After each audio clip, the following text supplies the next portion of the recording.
Салам достор, менин корей тили оп-оңой каналыма кош келиңиздер. Эгер сиз азыр ушул видеону көрүп аткан болсоңуз, демек корей тилине кызыгып, корей тилин үйрөнүүнү каалап жүрөсүз.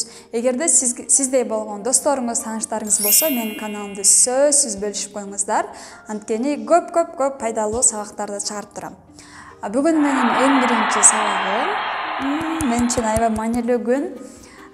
Биз бүгүн корей тили жөнүндө жалпы түшүндүрүп берем. Корей тили деген кандай тил? Менин каналымдын аты айтып тургандай эле, корей тилин үйрөнүү оп-оңой. Кантип? Биринчиси, Кытай тилинде, мисалы үчүн корей тилине салыштырмалуу иероглифтерди колдонулат. Ал эми корей тилинде, кыргыз тилиндегидей эле биз А, Б, В, Г деп жазгандай эле тамганы колдонулат. Экинчи, орус тили менен салыштырганда, орус тилинде мужской, женский, средний роддор бар, Ал эми корей тилинде мындай роддор жок. Үчүнчү, жак мүчөлөр жок. Бул кандай деген? Кыргыз тилинде мен үйгө баратам, сен баратасың, ал баратат. Ушинтип уланып 12 мүчөнү түзөт. Чет өлкөлүктөр биздин тилди үйрөнгөндө ошол 12 мүчөнүн баарын жатташ керек. Ал эми корей тилинде бир эле мүчө бар. Бардык мен, сен, биз, алар бардыгына бир эле мүчө колдонулат. Кыйла жеңилдетиштүүбү? Андан кийин орус тилинде эмнетебиз? Я читаю книгу. Я читаю.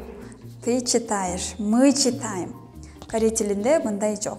Бир эле этиш бардык жактарга колдонула берет.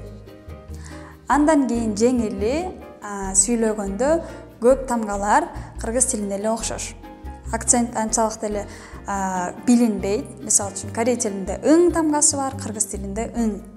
Эгерде орус тилдүүлөр же орус улутундагылар үйрөнүп аткан болсо, аларда ың тамгасы жок, ң деп айта албайт, ныгы деп окушат көбүнчө. Мисалы үчүн каң деп биз айта алабыз, каң. Бул тамга жок элдер, канг. Көрдүңүздөрбү, кандай айырмасы чоң?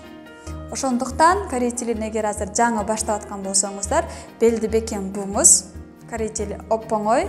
Менин сабагыма кош келиңиз. Анда киришебиз.